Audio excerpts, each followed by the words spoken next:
सबसे ज़्यादा अगर मेरा किसी ने साथ दिया, किसी ने मेरी हिम्मत बढ़ाई ना, तो वो असली मर्द सुमित महल है। मरे हुए पति तक का फ़ायदा उठाने के स्ट्रैटेजी पूछते हैं लोग। उसका और सुमित का टूट जाएगा शादी। जाने मेरे से ना सुमित बात करता है, मैं ना उसको कन्विंस करूँगी, मैं ये करूँगी, वो करूँगी। भाई वो बहुत अच्छा समझदार इंसान है, पहली बात। और मैं उसके साथ तो हमेशा खड़ा हूँ।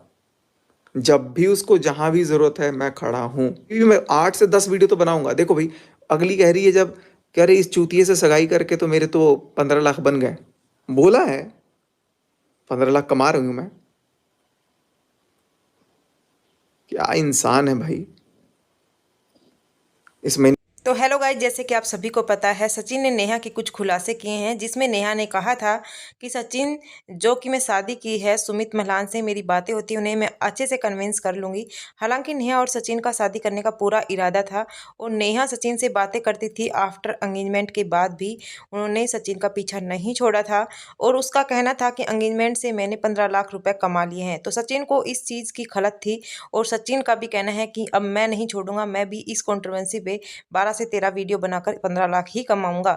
जिस तरह से सचिन कर रहा है आप देख सकते हैं, 3-3 लाइव, 4-4 वीडियो दिन में वो आराम से बहुत सारे पैसे छाप रहा है और हर वीडियो उसकी ट्रेंड में भी जा रही है। बट जो ये गंदगी हो रही है ना, मुझे नहीं लगता कि एक इज्जत होती है वो पैसों से ऊपर होती है। किसी इंसानों के लिए होती होगी, मुझे नहीं पता।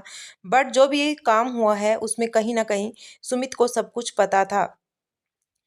सचिन का कहना है कि जो नेहा ने कहा था अपनी वीडियो में कि वो मेरे होने वाले एंगेजमेंट से उससे बात करता था और उसको रोता भी लगता था कि मैं उसके बिना जी नहीं पाऊंगा, मेरे साथ धोखा हुआ है। तो उसने ये बोला है, जब आदमी सामने से रोएगा बिलखेगा तो आदमी यही बोलेगा ना, और क्या बोलेगा। लेकिन सचिन का ये कहना है कि मैं इससे कॉल कर रहा था बट ये कॉल नहीं उठा रही थी और उसके बाद फिर मैंने इनके पूरे फैमिली से कॉल करने की कोशिश की, मम्मी से, पापा से, मतलब सबसे।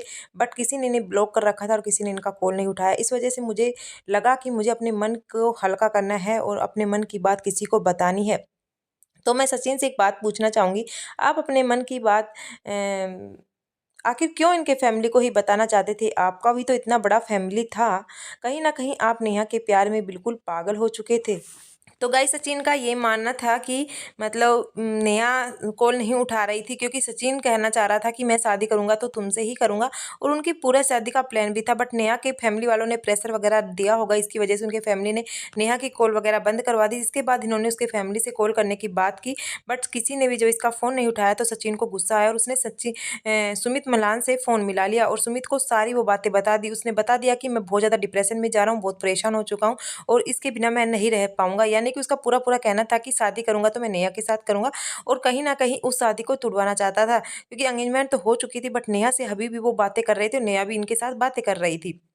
और ये बातें मनीषा और मनीषा के फैमिली को बिल्कुल भनक तक भी नहीं थी। मनीषा को इतना तो शक ज़रूर था कि कुछ ना कुछ गड़बड़ है, बट इतना कुछ नहीं पता था कि इन लोगों ने इतनी बड़ी प्लान भी बना ली है। तो सचिन ने बस एक इंसान होने के नाते बस यही कहा, नहीं भाई तुम ये कदम मत उठाओ और आप अंदर ही अंदर मत घुटो। जो भी सच्चाई है आप, मतलब आप सोशल मीडिया पे एक्टिव हो तो अपनी बात अपने व्यूवर्स तक पहुँचाओ और अपने मन को हल्का करो। क्योंकि सचिन की बात भी ठीक थी नहीं कहीं न कहीं सुमित की बात भी ठीक थी। भई मरने से क्या होता है? मरने से तो कोई सॉल्यूशन होता नहीं है। आप अपनी बात व्यूवर्स तक बताओगे, आपकी फैमिली को बताएगी, कोई समझाने की कोशिश करेगा या आपके व्यूवर्स, कुछ तो कंट्रोवर्सी होनी ही होनी है। उसमें इसने ये साथ नहीं दिया था कि आप इतनी गंदगी फैला देंगे, एक भाई बहन के रिश्ते को इतना बदनाम कर देंगे। बट सच फिर जो सुमित ने कहा उसी के कहने पर सच मतलब इसने सॉरी सचिन ने ये सब कुछ कंट्रोवर्सी की है, जो भी चीज़ें की हैं। और उसके बाद देखो सब कुछ सुलह हो सकता था, चलो कोई बात नहीं। उसके भाई ने माफ़ी मांग ली थी, नेहा ने आके माफ़ी मांग ली थी, अब भी ये रुकने का नाम नहीं ले रहे हैं और एक-एक उनके चीथड़े उड़ा रहे हैं। भाई जितनी गलती उसकी है उतनी गलती आपकी भी है, ये नहीं है कि आप बिल्कुल भी गलत नहीं हैं। तो अब इन सब चीज़ों को छोड़कर लीगल में जो भी हो रहा है उस प्रोसेस को अपना पूरा करो, अपनी-अपनी लाइफ़ में खुश रहो। आप मनीषा को टाइम पे टाइम दो। अभी मनीषा भी लाइव में आती है और ये कहती है मैं अपने पति को नहीं छोड़ने वाली, तुम क्या सोचती हो मैं छोड़ दूंगी। भाई कुछ लोग तो यही कह रहे हैं अभी भी सचिन भोपाल में ही है और ये सब कुछ लोगों को मूर्ख बना रहे हैं। भाई सच जो मनीषा है, मनीषा के पास सचिन है नहीं और मनीषा बार बार यही कह रही है कि मैं अपने पति को नहीं छोड़ने वाली। तो कोई भी व्यूवर्स नहीं चाहता कि आप अपनी लाइफ को बर्बाद करो। हम तो यही कहते हैं चलो गलती हो गई, उस गलती को माफ़ करके आगे बढ़ो। अभी दूसरों का नाम ले लेके ये सब कुछ मत करो क्योंकि उसने माफ़ी मांग ली है। बट नेहा की बस ये गलती है कि नेहा ने मनीषा से अभी तक माफ़ी नहीं मांगी है।